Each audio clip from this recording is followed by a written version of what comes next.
Can you hear me now? Or can you see me? This is always the disadvantage of being short. I mean, once you stand behind a podium, you're lost. But anyway, so welcome again. Still, it's good morning. Still, colleagues, students, friends. So welcome to this conference. And I just want to say a few words of thanks also. So I'm very pleased that our partners, SSRC and NUS, that they have chosen to have this conference held in Hong Kong. 10 years ago, I felt that the center of gravity of Asian studies, was moving to Asia at the time. It was about year 2000, or 12 years ago. And I was looking for an appropriate host to start a multidisciplinary, multi-regional research institute, and to basically nurture a critical community of colleagues and students willing to cross boundaries. And that's sort of the kind of subversive agenda we had at the time, to try to question the kind of positivist social science, state-centered, land-based paradigms that we're so used to for the entire 20th century. So we say, well, can we find a little place where we can nurture the younger generation with teamwork, to think differently. And so we started here, and I'm very grateful that Hong Kong University has supported such a rather unconventional entity. But I also want to thank a rather hidden, how would I say, partner in crime, Dr. Margaret Ng. He's hiding away somewhere there. At the time, he was serving as the chairman of the UGC, the University Grants Committee, of which I was a member. And I think we share an appreciation for Hong Kong's historically global character, and also its potential to be a world city of the future, of tomorrow. And so our concern has been to promote the necessary environment for developing cosmopolitan mentalities and practices. And of course to highlight new nexus, like, going beyond, as we said, as Satini was saying this morning, to going beyond the East-West paradigm, but adding with that an East-East or even East-South kind of nexus in our conceptual thinking about Asia. And so anyway, I hope that with these 10 years of development with the Institute, and now with these very, very wonderful global partners, we are on our way to our visions here. So this morning, we are going to focus, for this plenary session, we are going to focus on Hong Kong. And we're very pleased to have Ms. Margaret Ng and Mr. Stephen Vines with us. Let me say just a very brief few words about the two of them. Margaret has been a friend for a long time. She's a graduate of Hong Kong U, PhD in philosophy under Joseph Agassi in Boston University, and then Cambridge-trained legal scholar. And before her practice as a barrister here, she was editor-in-chief and publisher of Ming Bao Daily, which is a very leading Chinese newspaper in Hong Kong. Author of 12 titles on politics and culture. She has continued to write for the public media in Chinese and English. So you will occasionally find her writings in Xinbao, Hong Kong Economic Journal, that's very much business and finance, Ming Bao very much, and then South China Morning Post and other places that she sort of sneaked in her writings. She's equally known in the public to the public as the elected legislator for the legal functional constituency since 1995. I mean, my word of warning is that never try to run against her in any election. She's been winning everyone, you know, with huge margins from 1995 to the last one is 2008, right? And she's also a founding member of the Civic Party here since, is it 2006? So over the years, I've watched her defend Hong Kong's rule of law with passion and intellect, and here and overseas. One of the most memorable event was when I invited her to Yale Law School to give a lecture and dialogue with our Associate Dean of the Law School, constitutional lawyer Owen Fiss.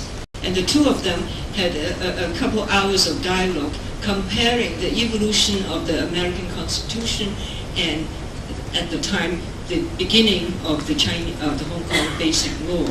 And I have to say, I mean, the wit and the vigor both displayed by both of them were just unforgettable. But she's been very much a defender of the rule of law in Hong Kong. So, but another word of warning is that never, you know, have her interview you. I mean, I'm always glad, you know, I said, Margaret, am I glad that I'm never famous enough to be interviewed by you? I've seen how she sort of shredded, you know, these political dignitaries from all over the world in her interviews. So sort of stay away from interviewing with her, you know, and any of those elections where she's running. So Mr. Stephen Vines is a long-time Hong Kong resident and a very well-known journalist who has written for quite a few newspapers, The Observer, The Guardian, The Independent, and among others. She, like Margaret, he is the author of many books, including a study of the Asian financial crisis entitled The Year of Living Dangerously, and then also Market Panic. Recently, he has combined writing and with founding and running a number of businesses involving food catering, anything, something to do with eating. I mean, in anthropology, we call that participant observation. So anyway, as journalist, businessman, legal practitioner, and public intellectual, I think Margaret and Stephen represent some of the most interesting Hong Kongers around. And they are globally connected, and they are committed to using such resources to make local society, to make it a civil and a encompassing place. In this hour, they will share personal experiences and perspectives of living, working, and contributing to the cultural, professional, and political dynamics of the territory in the past decades. And so their experiences, I hope, will illuminate the flexible positioning of Hong Kong and generations of Hong Kongers in the context of China, Asia, and the world. So the narrative, I think, will allow us to appreciate the hearts and minds of generations who have crossed many boundaries to give the territory, to give the human substance and the spirit of the territory, you know, some very distinguishing character. So, you know, join us in welcoming Margaret and Stephen.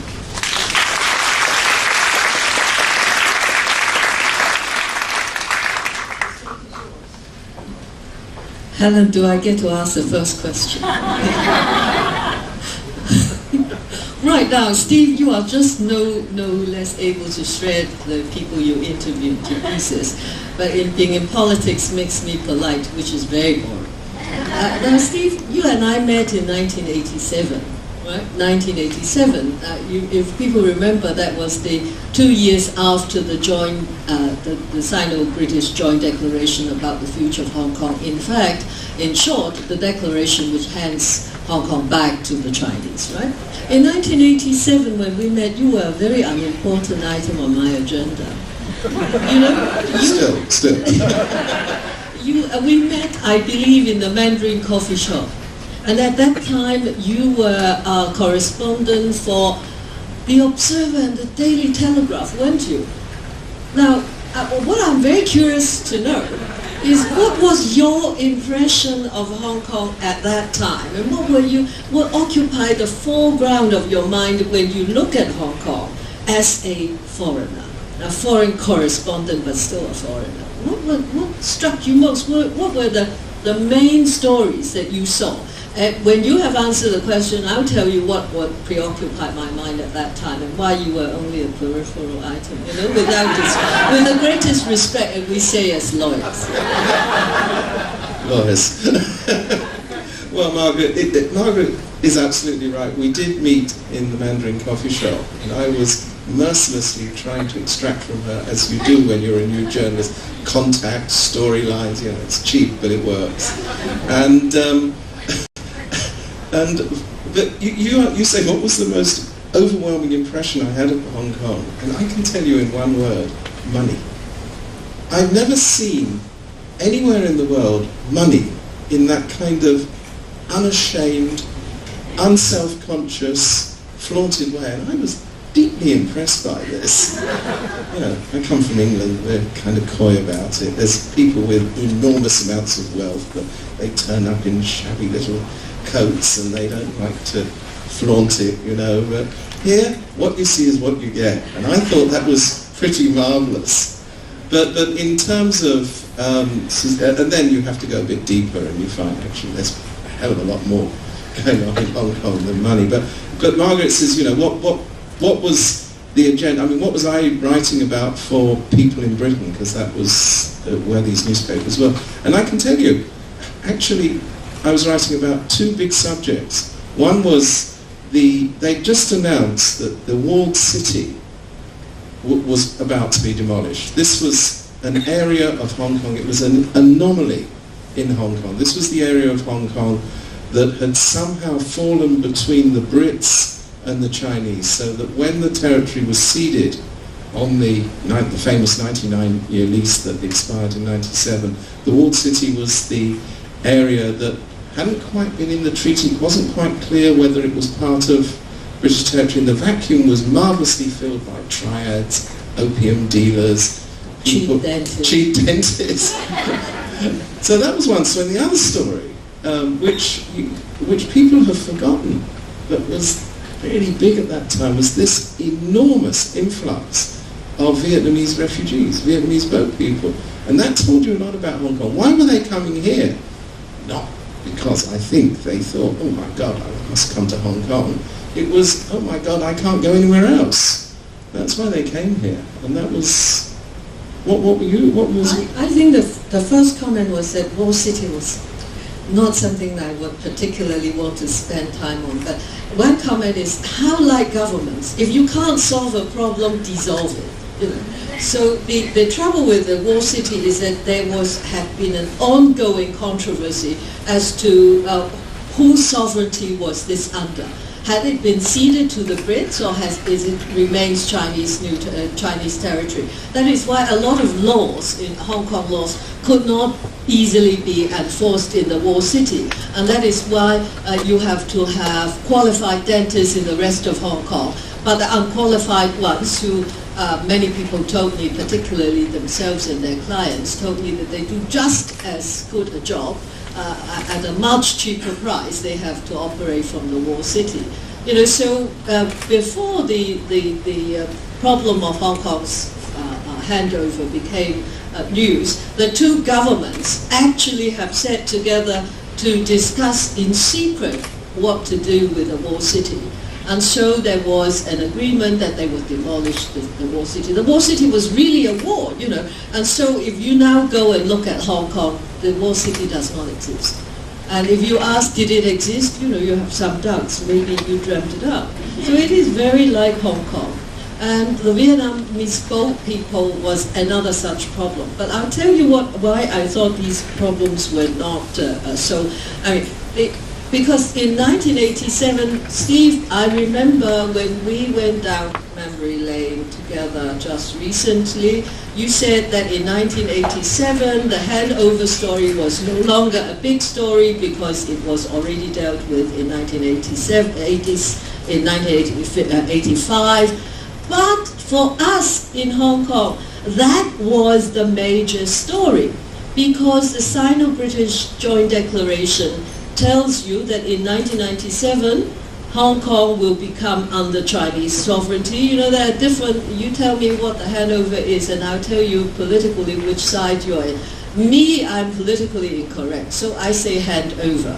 If you are politically correct, you will say that China resumes exercise of sovereignty over Hong Kong, okay? But so handover is just as brief a word. But we have to run very hard to stay in the same place, because the Joint Declaration says that the Hong Kong ways of life will remain the same way of life. Is a euphemism for saying our civil liberties will remain the same. We won't go communist, and the government won't put us into prison because we are engaged in counter-revolutionary activities and things of that kind. Now, we never enjoy any degree of democracy. The rule of law was an import from England because the British administration in Hong Kong is accountable to Parliament, and Parliament was very much under a rule of law country. So we have, by a kind of indirect connection, we have the rule of law, and also because the whole colony was created for the British trade to carry on with China. And so to have the kind of laws that international community had confidence in was very important. So because of money, these two reasons we have the rule of law. But if you were to maintain the rule of law after 1997, you can no longer do without democracy. And so we have to quickly build up democracy, which is filled the government, which is elected for and by the people of Hong Kong. So from zero, or very close to zero, we have to invent a new system of democracy. So can you imagine that, you can well imagine that in 1987, 2 years after the Joint Declaration, we were very busy trying to see if we can put together the groups to form political parties, to discuss whether we should imitate and to what extent we can imitate the Westminster system, what we have to do about the Legislative Council, how we are to interpret the Basic Law, and so on. So at that time, I was busy with the media because many of my young friends told me, I was quite young at that time, yes, many of my friends, delete the word young, many of my friends were interested to find a home of a Chinese, in the shape of a Chinese newspaper, which would carry political discussion, commentary, and news. And I was busy working in Lingpa in order to do that, to explore whether we can have a political party, and how, from the community of fear of politics, of not wanting to have anything to do with politics, to build up sufficient interest in public affairs, in order to found some kind of democracy centered around an elected legislative council. That was what I was preoccupied with when you were running around money and the wall city, you know. But shall we fast forward to 2 years later, 89? So then you have Tiananmen, and then all the bets were off. You have this extraordinary, the Tiananmen incident, as we're supposed to call it, but it was of course a massacre, when the people of Hong Kong demonstrated, if ever I'd had any doubts about whether I was in the right place, this was it. On June the 4th, which was it was a Saturday night, the massacre happened. On the Sunday morning, something like 1 million people just turned up on the streets. Not a hint of violence, not a hint of civil unrest. It was a boiling hot day. People stood under this, well, kind of weather we got now, except it was very sunny that day. And you realise two things. Well, I did. I'm interested to know what you realised. But I realised two things. One was this intense Chinese patriotism. This was quite clearly a concern about fellow Chinese people across the border and what had happened, the shattering of the hope that there could have been a democracy movement in China. And of course, then kicked in the realisation, oh my God, in about a decade, we're coming under the rule of these people. What the hell are we going to do? But I think the first response was solidarity with the people in China. Yes, I agree. It was not so much a rational process as an emotional and immediate instinctive response. Many of my most apolitical friends were telling me, suddenly I realized that I'm Chinese. You know, when China is in a crisis, they suddenly realize that blood is thicker than water. We are the same as the people on Tiananmen Square.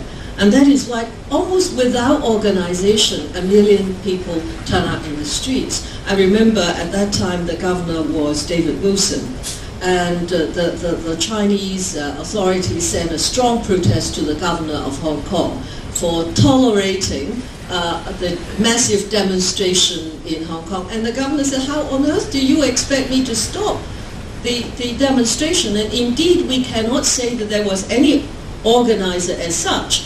What the group did, the so-called organizer did, was to give a date and a time and a place, and people just went there. Now, I'll tell you a little bit about what I was physically doing at that time in 1989 when I was still in Ningbo. The news department people, of course, the television was on all the time to watch Tiananmen Square, to see the development, because there was a tension. Will the tanks ride into the square, and will they squash the students? So we were watching that all the time, and we were reporting. And you realize the importance of Hong Kong was that we have freedom of the press, we got the stories, we can report them. In fact, we rather reported some of the things we shouldn't. But anyway, we reported as fully as possible, and the news then traveled to the rest of the world. So we were very much operating as a center, as a transmission of this full story. And after editorial hours, when we have put the copy to bed, what our editors and our reporters did was endlessly to feed newspaper clippings through the fax machine to every fax number they know in China.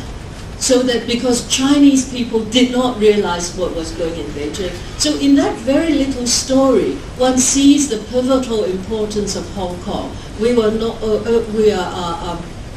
an entrepreneur not only for trade, but also for freedom and the idea and news and information. But Steve, I understand that 1989 had a special meaning for you, because that was the event which made you make up your mind to stay in Hong Kong. Is that true or false? Yeah, absolutely. Explain yourself. Because it killed any lingering illusion that I had in my head, which is what I talked about before, that this was just a place you could come and make a bit of cash. And people do, they make pretty good money here, and then disappear. But then I thought, to be in a place with one thing, really self-disciplined people. I mean, that enormous demonstration. I mean, 1 million people in Hong Kong it depends how you figure the population, but it's something like 1/5 of the population out on the streets. And I've been a journalist for quite a number of years before I came to Hong Kong, actually covering mainly the Middle East. I've never seen 1/5 of the population turning out on the streets. I've never seen 1/5 of the population turning out in the streets where you don't need a single policeman to control them. And I realised what perhaps I should have known, no doubt you did know, was that there's a hell of a lot more going on here. There's a degree of loyalty, a degree of solidarity, and a degree of consciousness that just didn't manifest itself. And I can even tell you the moment at which I changed my mind about whether I was going to leave, because I was living in an apartment block, actually just opposite here, by strange coincidence, and never spoken to any of my neighbours, not one. They come, put their heads down when they got in the lift, or I went downstairs and there's a security guard with a little TV. Everyone is standing around that TV, talking to each other. God, this is extraordinary. People I'd never spoken to, and somebody seemed to, I don't know how, knew I was a journalist, so they started to talk to me, saying, you must report this, you must report that. People always say that to you, but in this instance, it was quite useful.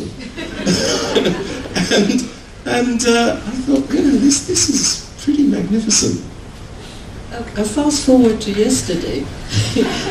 Some of you had already arrived last night, haven't you? And so you saw the candlelight vigil.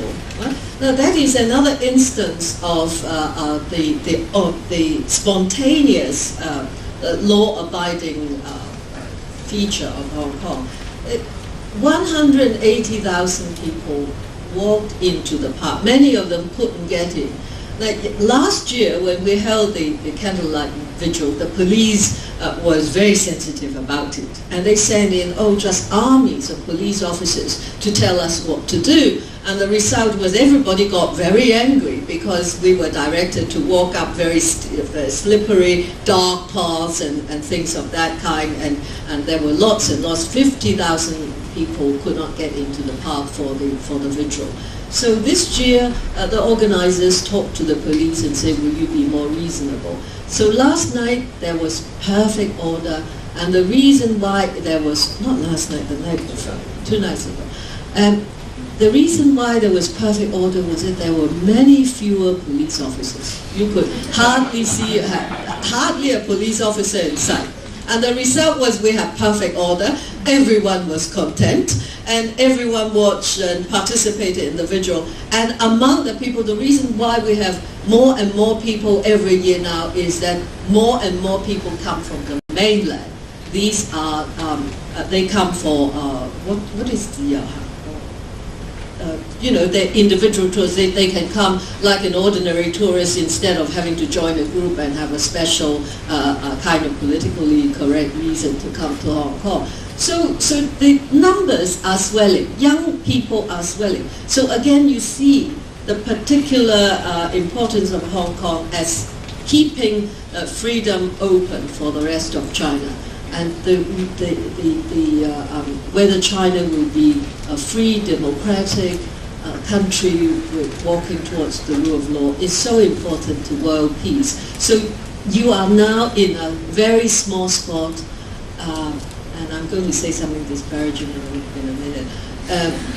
This is a very small spot, and yet it has pivotal importance in the world. That is my own view of Hong Kong. Now, the disparaging remark is this. Hong Kong is so very complex. In fact, I sometimes feel we are schizophrenia. On the one hand, what Steve described to you as our preoccupation with money is perfectly true, although some of us definitely have no qualification to be preoccupied with money since we don't have any. But on the other hand, we also seem to have this very immediate concern for principles, for freedom, rule of law, all these abstract things. I don't understand. I mean, Steve sees it as discipline. I see it as a kind of fear of breaking the law, so that we are very afraid of anyone who tries to break the law. I can't understand Hong Kong people. Helen, you are a professor of anthropology, I understand. So you better explain that to us. Actually, before you come on to this question, I just want to have a little supplement. I wasn't here in 1989. I was still at Yale finishing up the semester, but I rushed back to the Pearl River Delta very soon afterwards. And it's Pearl River Delta is actually the region right across the border from Hong Kong, next to Guangzhou. And this is a landscape I knew well, because I've been walking that area since the 70s. And so I told journalists here, I said, let me go in, because whatever minute changes in mood and whatever else, I would be able to detect. And sure enough, I was there. I spent the whole summer after 1989 there. The atmosphere was very frightening.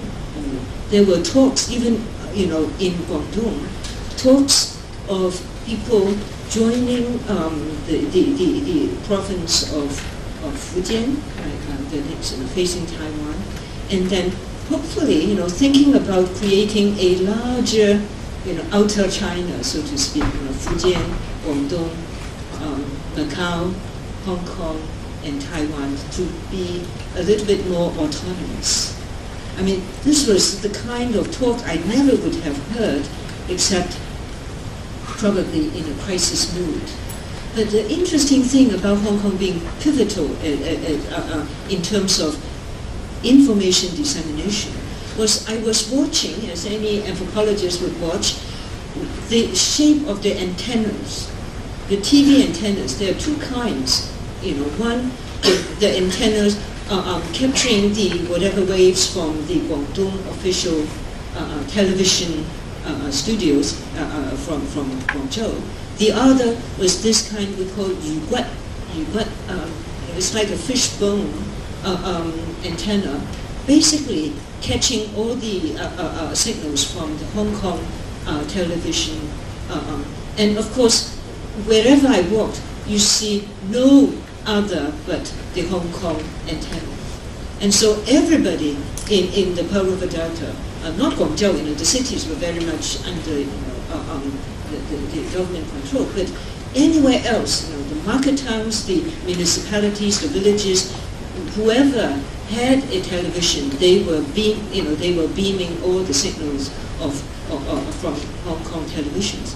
And I have to say, living in the little market town guest house, for the market town government, I've watched Wu Kai Xi probably about 12 times a day, just on and on and on. So people in the Pearl River Delta was very, very tuned to news in Hong Kong.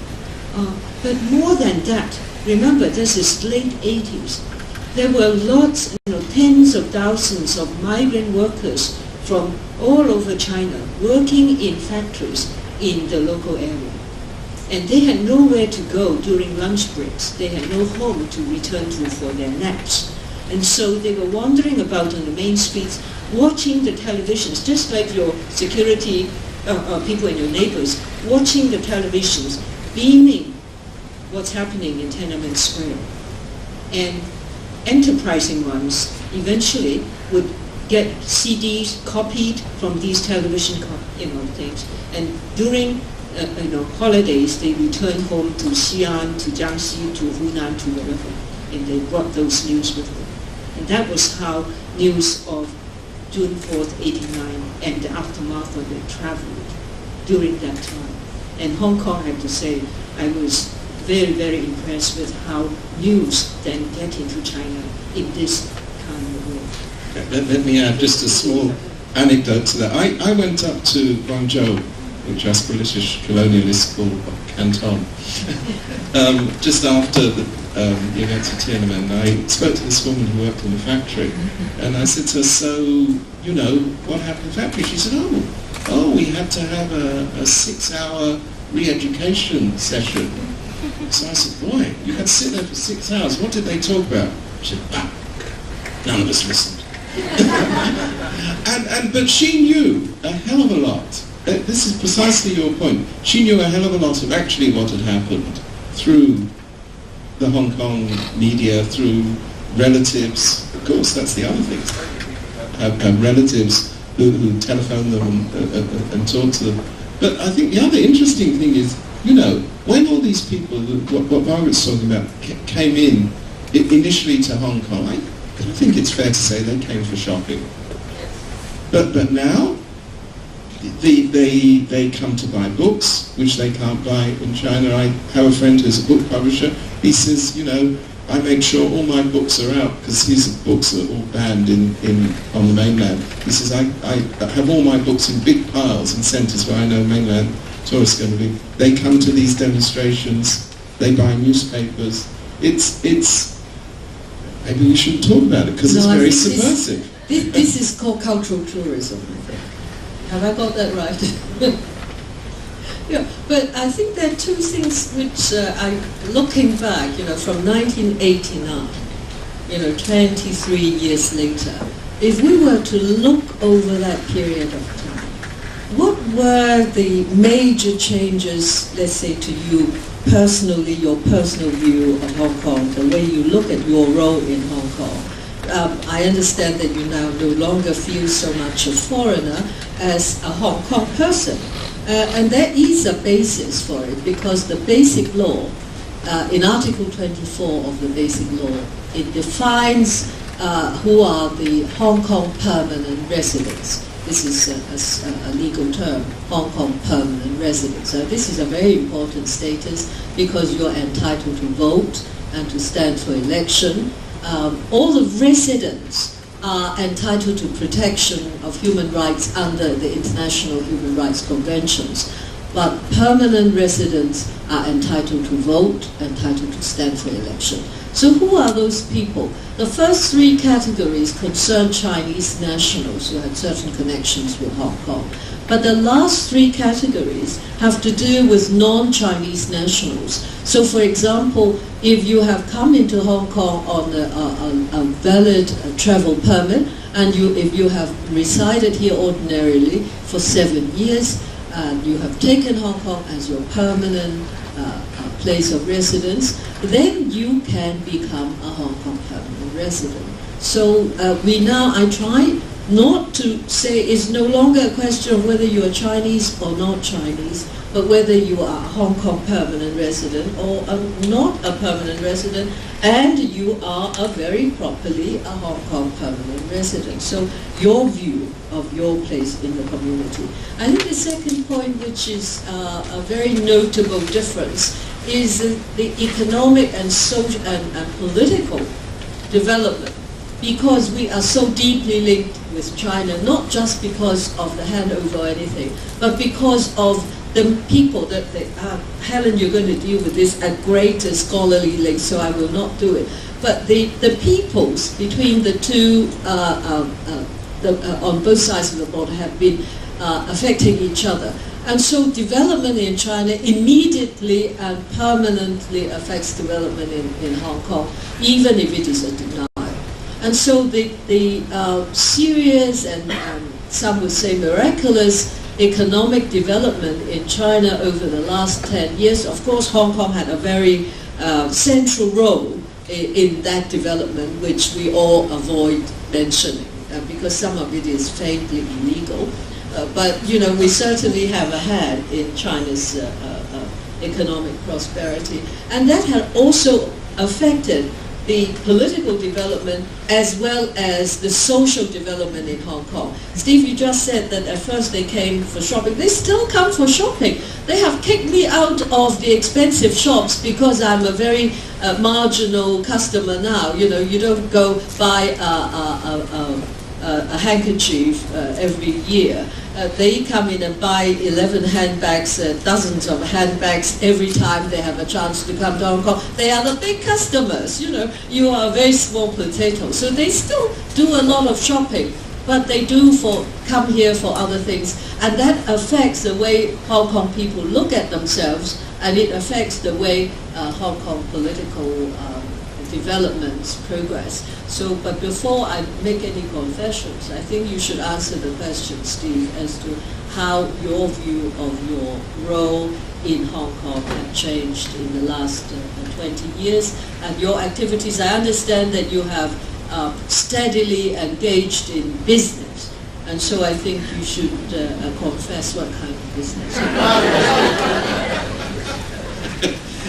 Let me just say something about being a foreigner in Hong Kong, particularly somebody with a white skin. This is a Chinese city. I really don't accept the idea which is propagated that this is an international city. I feel as a foreigner that I am a foreigner and I will always be a foreigner.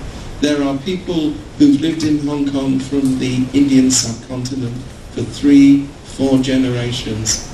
They're foreigners. People who've come to China, from China to Hong Kong for 1 generation, they're real Hong Kongers. Well, you explain that, and you understand this depth of difference that exists, and I feel that acutely.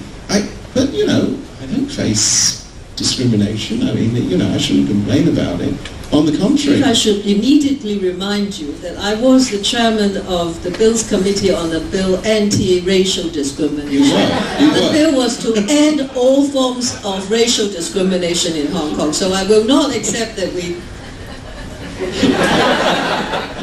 I'm okay, but there's other people who had a pretty tough time. but I think this is kind of important, because it does define Hong Kong in a way that official propaganda doesn't. All this Hong Kong is an international city stuff is quite nice, but I don't quite buy it. I do think that, and there's nothing wrong with that. I mean, most places are defined by the majority of people who live there, except for this bizarre thing that Hong Kong is, what, 90%, 95% composed of immigrants. It just so happens that most of them are Chinese. Well, we have no difficulty discriminating against them too. In fact, the biggest problem we have in Hong Kong is the discrimination against people who are perceived as new immigrants from China. And you can be a new immigrant even if you have lived here for 20 years. Because of a certain perception, for example, your accent, that your perceived way of living, and some of it has to do with class discrimination and all that sort of thing. But when we looked at anti-racial discrimination bill, we try very hard to say, let us include the new immigrants, the discrimination against so-called new immigrants from mainland as part of it. And there are international documents which allow us to look at race in a wider context, so that religious differentiation, ethnic grouping can also come under race. But this was too politically incorrect, even though China confesses to be a multiracial nation. State. Is China a state or empire? Can anyone enlighten me? But anyway, this was considered politically incorrect, so we could not include the so-called new immigrants.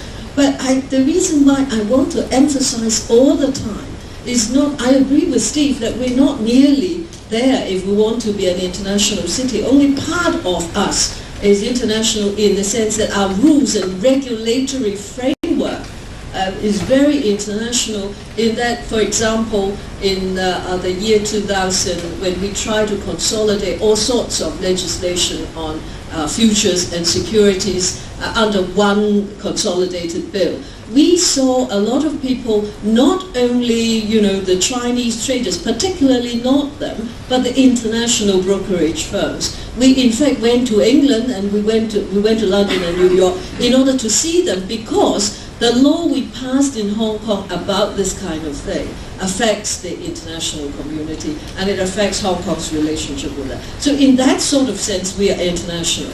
But in terms of culture, I think that since the handover, we have steadily slipped back.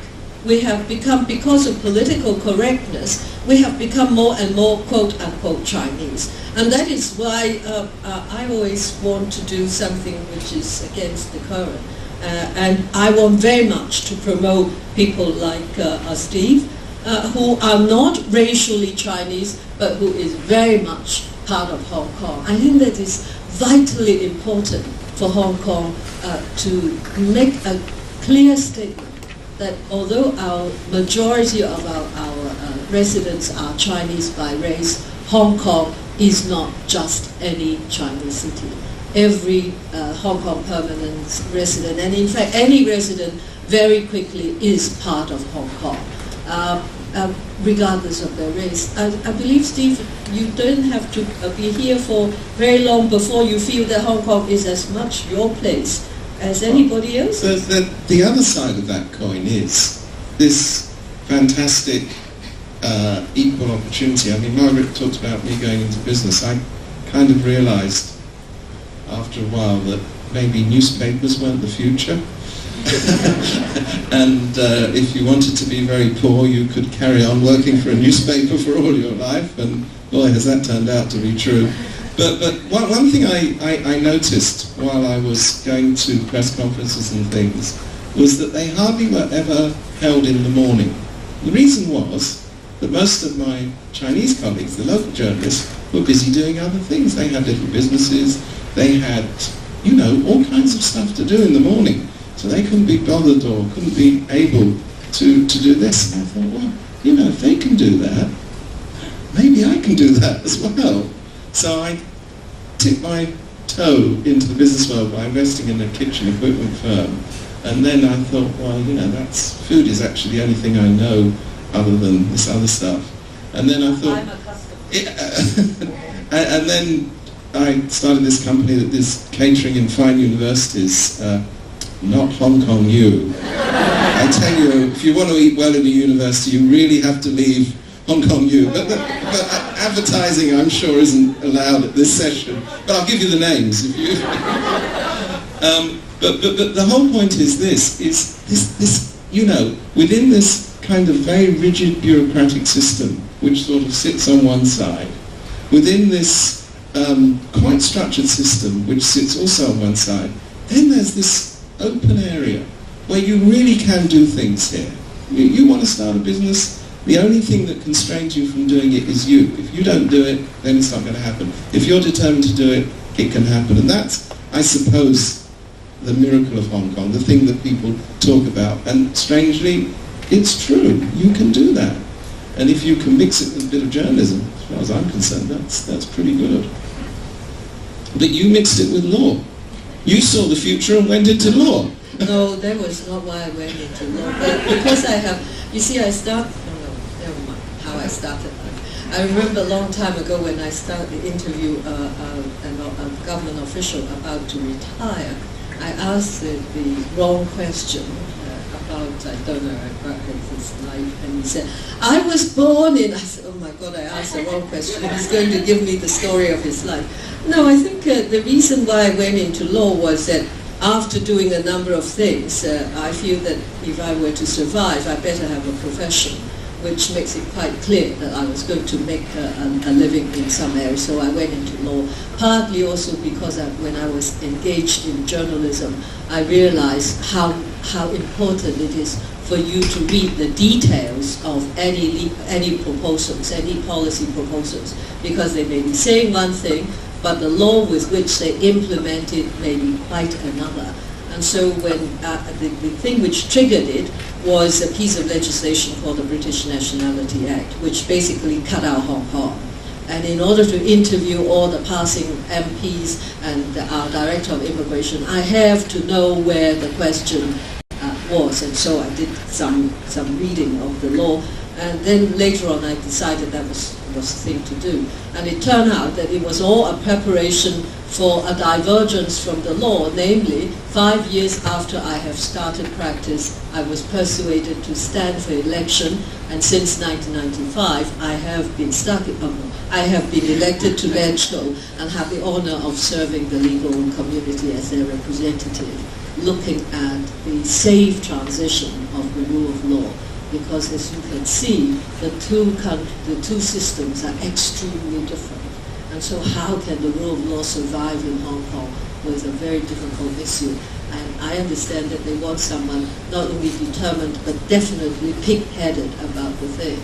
So that is why I went into law, and that is, but I think that the law is important in that when you look at law, it is not just the black letter law. If you have in Hong Kong, we have the system of common law under the English system, And when you look at it, it is not just statutory law, it's not the written legislation only, but the values, the principles which underpin all that, and that is a very cultural thing. And so I discovered that you have to have certain values, you have to nurture certain core values in order for the system of law to work. And that certainly has a lot to do with the kind of political values we have, the kind of political system we have, and the economic development of China had certainly an impact on it, because many people are asking the question, if we are interested in economic prosperity, you know, those philosophers among you will have heard of this question of whether you want democracy because of its intrinsic value or because it is good for the economy. Now, if you pick the second position, then the question becomes very direct and immediate. If you want economic development, look at China. They're certainly developing wildly when the Western world is slipping back, and they are certainly not a democracy, decidedly not a democracy. And so that kind of thinking also had an impact on Hong Kong as we struggle towards a democratic system. What was the question you asked me before I diverted to all this? Well, I'm going to ask another one, because I thought that was interesting. But let me ask the other one, because I mean, what's interesting is, it's not just you, but it certainly is you, is that so many of the people who went into law then did what you did, which is go into politics. And that must be, I mean, I know everywhere you look in the world, if you look in the legislature, there's a lot of lawyers. That's not that surprising.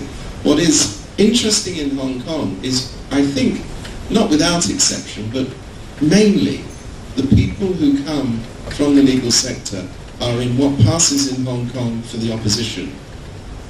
Your predecessor in the legal constituency is a very distinguished member, Martin Lee, who's a very distinguished member of the opposition. So that's interesting to me, because normally the lawyers are the, if you like, the consensus people, the people who keep everything on the road in a kind of unchanging way. You see that as well as a sort of split. The most conservative and the most subversive come from the legal sector, and that is why every time when I run for election, it is always a very hard battle. But the fact that I won means that when it comes to the crunch, the Hong Kong legal community still thinks that the rule of law is more important than maintaining the status quo and being conservative and make money as a lawyer. Helen, you're looking at me, I think you're looking at the clock and you want me to stop, and I will. I want you to actually further, to give more details about precisely on this question of law in politics, because looking at the civic party, which you have been a founding member, they are known in the public as the party of lawyers. And how is that connected to 2003, to another very, very big event that you know, I just thought that if you want to elaborate on yes, it. 1st of July, March in 2003, that unseated our chief executive eventually, and he had to declare that because his foot hurt him, he had to retire from office. And that was a very another march of more than 500,000 people, again spontaneous, again in perfect order, on the 1st of July in 2003. And the reason why we had so many people marching in the street was the government decided that it was time to enact legislation to implement what we call Article 23 of the Basic Law. These are national security laws about subversion, about treason, about secession, all these sensitive things. And as lawyers, we were waiting to guard this so that this national security law will not take away the freedom to which we are accustomed. So because it was a complex issue, a bunch of us decided, a bunch of mainly lawyers, and Christine was sitting there a moment ago, and she is the only non-practicing lawyer. She had a legal background as well. And we decided that the thing to do is to tell people what the legislation being proposed by the government was all about, and what are the devils in the details, why this law would take away their freedom, and what freedom it will take away. And so we decided to form a group called the Article 23 Concern Group, and we were lawyers naive in politics, and we decided that the way to make it easy to understand was to publish pamphlets to tell people in simple terms what it is all about. And we have colors of the rainbow for these 7 pamphlets, and we had a final white pamphlet and so on. And at that time there was great support for lawyers because they say, well, we don't understand the law, but we trust you, because we know that lawyers are conservative people. Normally they would support the government, but if lawyers are against the government, there's got to be something in it. So we trust you, and we will support your concern about Article 23. Now, that also, but is a two-edged sword. Recently, Civic Party, when it was founded, it was very popular because we were understood as a sort of party for lawyers, which was strictly speaking not true. The party cannot survive just on a bunch of lawyers. I mean, there are all kinds of people from all walks of life, including business people and journalists and scholars and grassroots people and so on. But recently, last year, for the same reason, Civic Party suffered a setback in our popular support, because a member of the Civic Party, who is a barrister, defended some Filipino domestic helpers in their fight for the right of abode.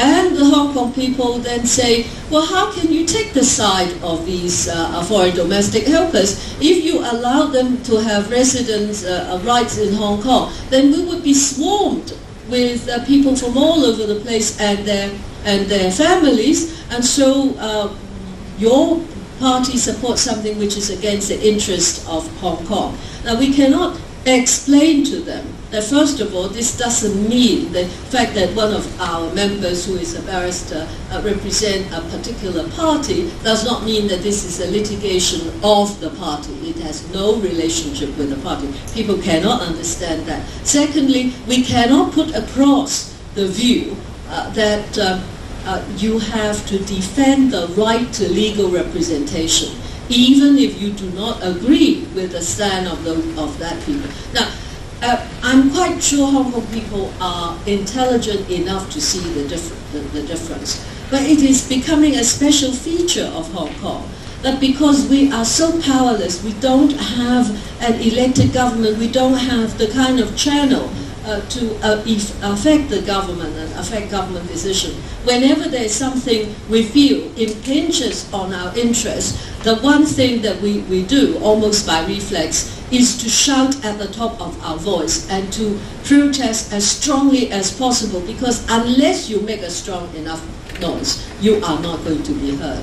And so in that shouting, our message did not come across. So being known as a party of lawyers cuts both ways.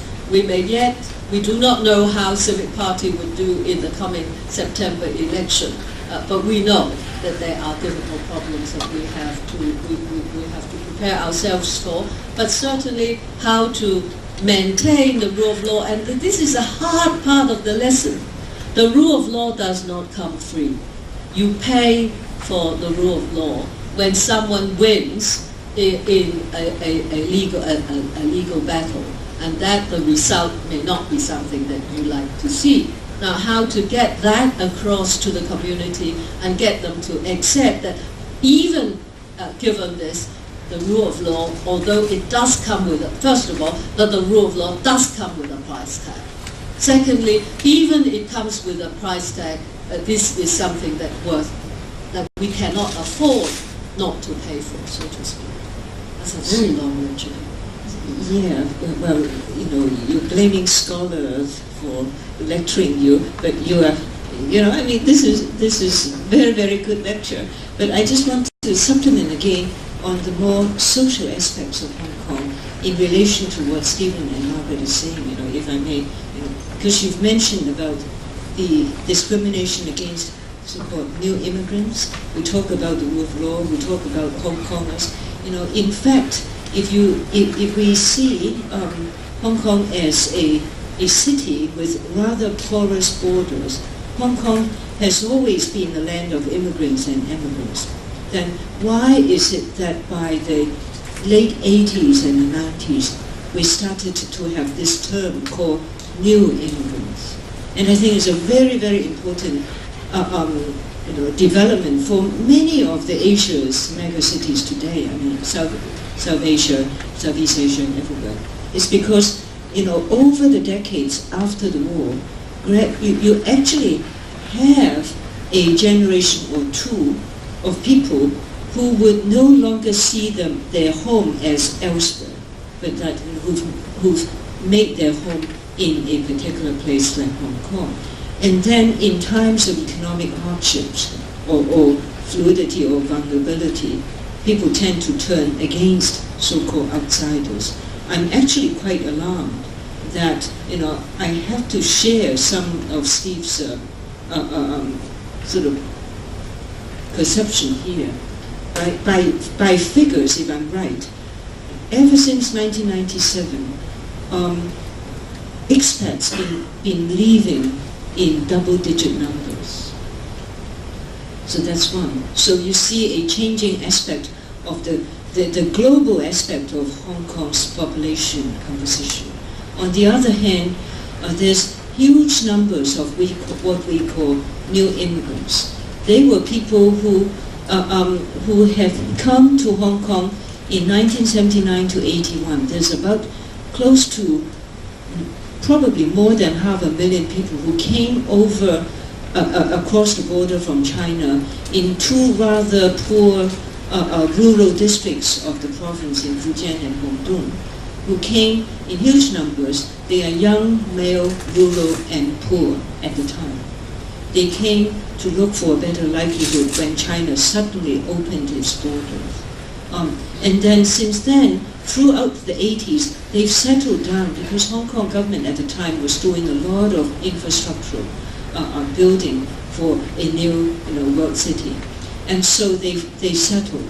But they couldn't get spouses. And so they returned to their hometown in rural China to get spouses. And so by the time you get to the 90s, you have their spouses and their children waiting to come to Hong Kong.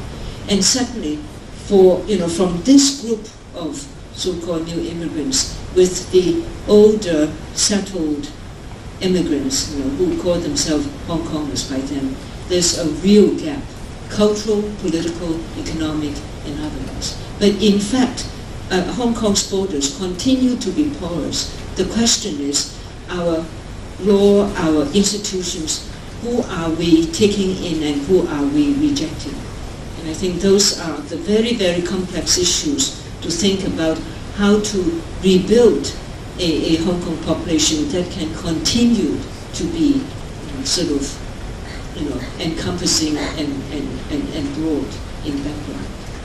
Can I also just put a bit of context on what Margaret was talking about was the formation of the Civic Party. I mean, it wasn't just the Civic Party.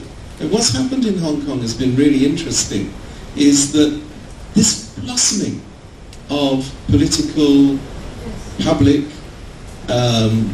organizations. I mean, the Civic Party is one, it's one of the more successful ones, but it's high profile. I mean, as Margaret alluded, I'm also a member, so I have to say that. I just make up the numbers, she does the work. But the fact of the matter is that Hong Kong is becoming more normal, I think, in that sense. For many years Hong Kong had one political party that dared not speak its name, which was the Communist Party. Communist parties existed in Hong Kong, nobody knows exactly how long, but probably at least 6 decades.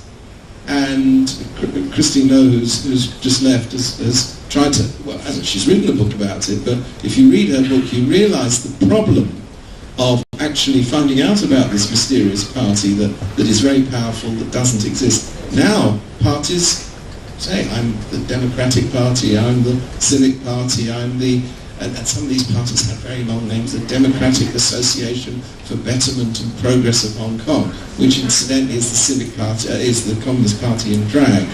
And is a very successful party, I have to say.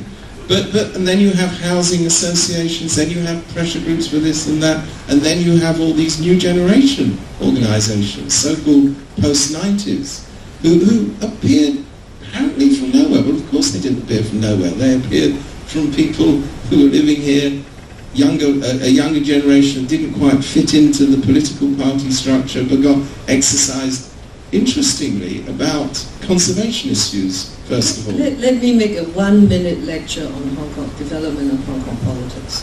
When I was a girl, politics was a taboo topic.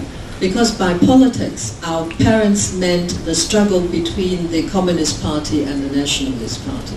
And that was bitter and divided families, generation, and so on. So the moment they hear politics, they turn pale. So we avoided politics. We grew up in an apolitical environment, but everybody knows what the parties are. And then suddenly, after the joint declaration, we have to go political. And in these 23 years, we have become extremely political, but the politics is very fragmented in that you have so many parties, and none of them count for very much, save the DAB, which is the short form for this long name Steve had been trying to get across to you. Now, so these are so fragmented, and our politics are so minute and so local and so temporal, so transient, that it is an extremely, what should I say, an extremely contentious environment, which is not necessarily the most healthy way of building up systems of operating between people of groups of different political stance. And yet, at the back of it, the two parties which really still only matters, or the one party which still matters, is the Communist Party. And because you know that under our strange political system, we had a small circle election of the chief executive, and there was a contest which was carried out in March, I believe. That sounds like a long time ago. And yet the question which was most frequently pressed on one of the candidates who eventually got elected was, are you or are you not a secret member of the Communist Party? Still, this is the most serious thing for Hong Kong people. But I think that this fear of new immigrants, as Helen puts it, are all phenomena of one thing, and that is Hong Kong people have somehow lost a great deal of their confidence about themselves. Whether it is because of the economic development in China, or whether because the Hong Kong government had done very poorly in the last 10, 15 years, all these we can analyze for another day. But I think that the less confidence you have in yourself, the more you tend to be protectionist, and the more you tend to be excluding. And so I think that in order for us to do Hong Kong to do its job, which I've been describing, we need to regain our confidence so that we can be large-hearted again, we can be open again, we can look at the development in China and acknowledge where they have gone ahead of Hong Kong and learn from each other. And this is a very difficult program, but I think it is the most important for Hong Kong. Thank you, Margaret. I think Angela wants me to leave 5 minutes or so for at least 2-3 questions from the audience. Is that okay? So because we're running out of time, maybe we have about 5 more minutes. Maybe we can entertain a couple questions from the audience. Yeah. So maybe take 2-3 questions and then they'll answer it or present it. Yeah. Thank you very much. That was a very illuminating discussion about Hong Kong.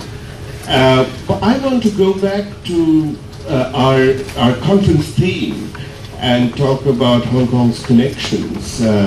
I think both of you told us very lucidly how Hong Kong has been a kind of an interface, a conduit, a bridge between China and the world, particularly during times when China withdraws and retreats over the last 150 years or so.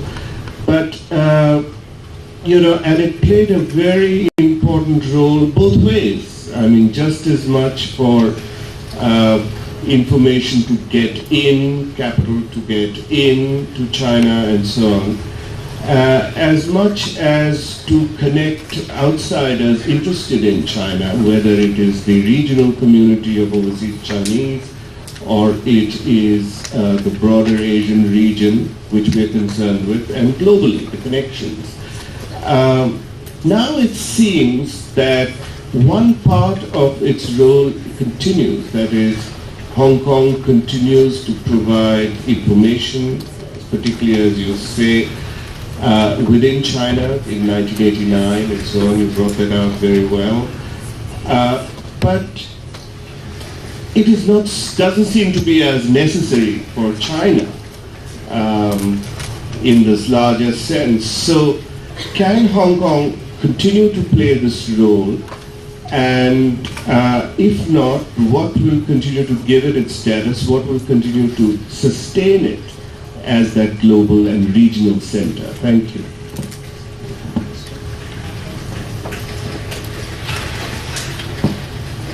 I've been lucky enough to travel back and forth to Hong Kong since 1981, and I was living in China in the years up to the handover. And I remember at the time, because I was traveling to Hong Kong a lot then, is it seemed like right before, it was handed back to Britain, all of a sudden, the British here cared about democratic reforms. They started, they cared, why didn't they do it earlier? All of a sudden it seemed like there was more playgrounds, more walkways. All of a sudden it seemed like the British government was doing what it should have been doing for the past 100 years, but finally we're doing it now to, I would imagine, in some ways make it more difficult, for the Chinese. And I remember the airport. I love the old airport. And like a lot of people who were Hong Kong residents, the whole idea of the new airport was just like appalling. It's like huge amount of money, so far away, a lot of the jobs not going to locals, going to British people. And so I was completely cynical about what was happening in those years. Now, as I flew in, it didn't seem so far away. It seemed to work really well. I don't know, I'm just wondering if, was I completely cynical, or also have people here changed? I mean, like right now, do people here have accepted the new airport? Is it still a symbol of, something that was done as one last way for the British to get money out of the area before they left? I don't know. But I'm just curious as to how things have changed. That's all.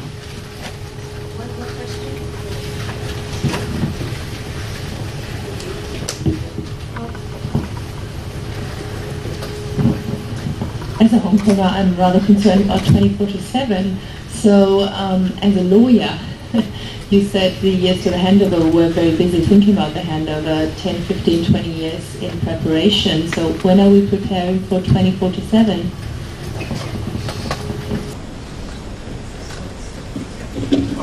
Very briefly, the point that you're making is the point that if you read the local papers is almost a subject of paranoid concern is what's Hong Kong's continuing relevance? Is Hong Kong still the gateway to China? Etc., etc.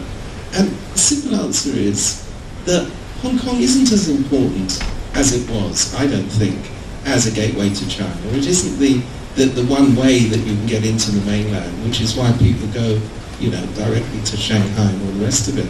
But of course, when it comes to signing a contract, nobody wants to sign a contract on the Chinese mainland because there's no rule of law. So you have these great advantages here. Well, that great advantage. And people somehow say, oh, well, that's sort of peripheral. Let's move on to the important things. But it isn't. This is the basic stuff. And as long as that's treated lightly, I think the marginality of Hong Kong will increase.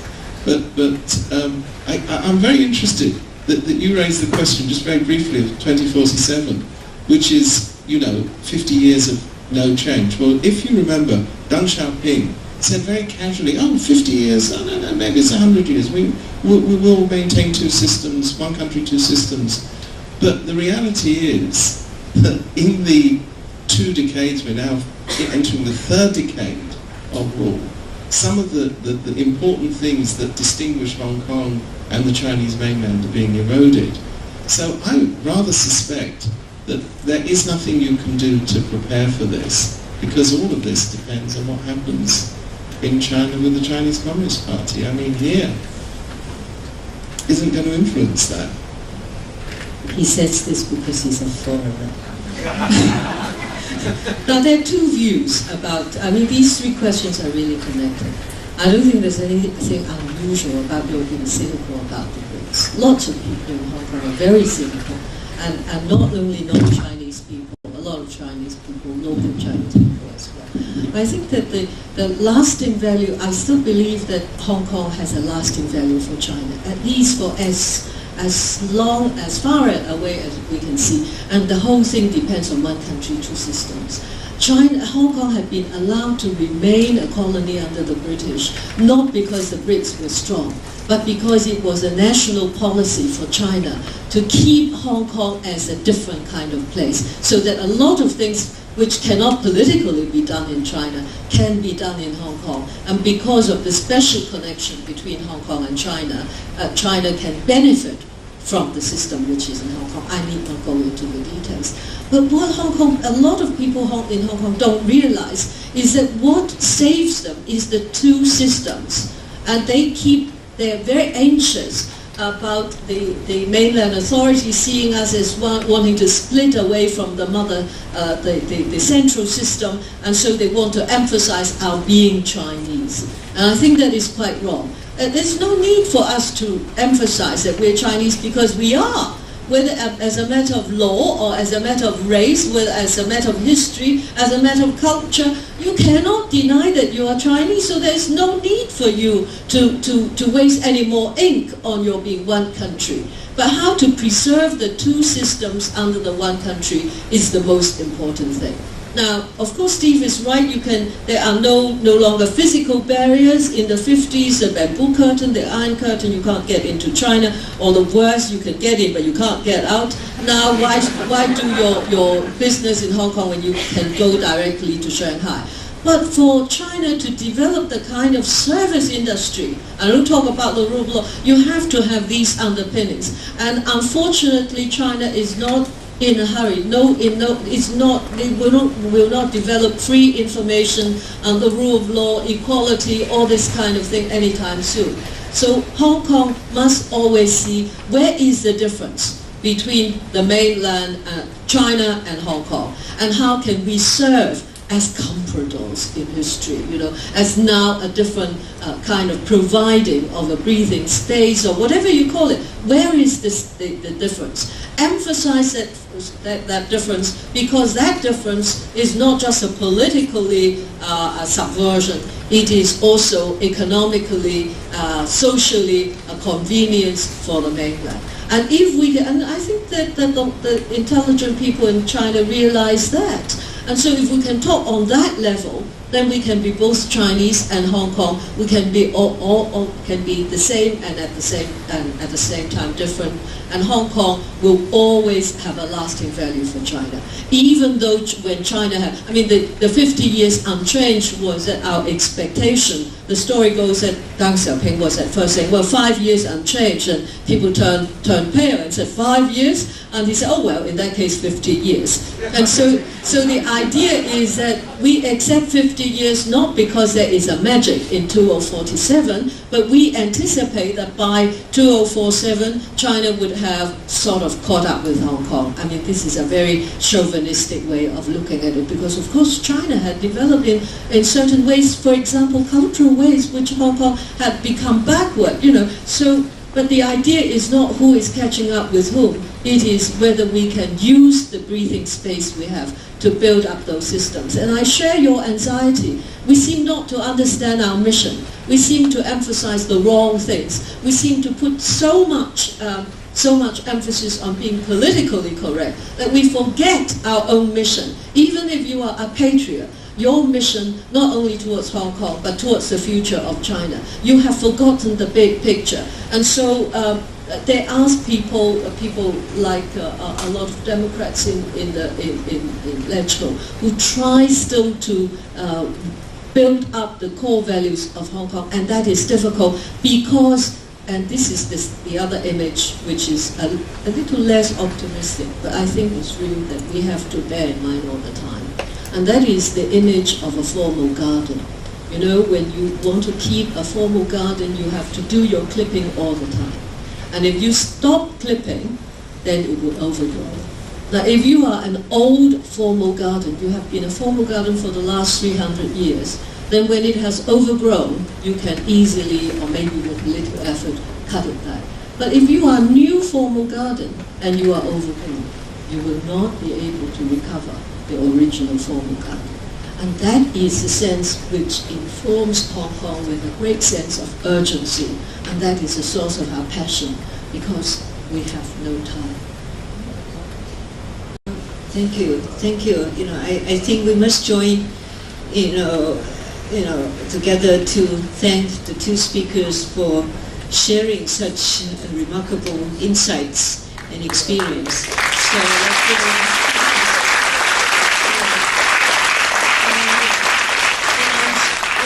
sure our conversations will not end here.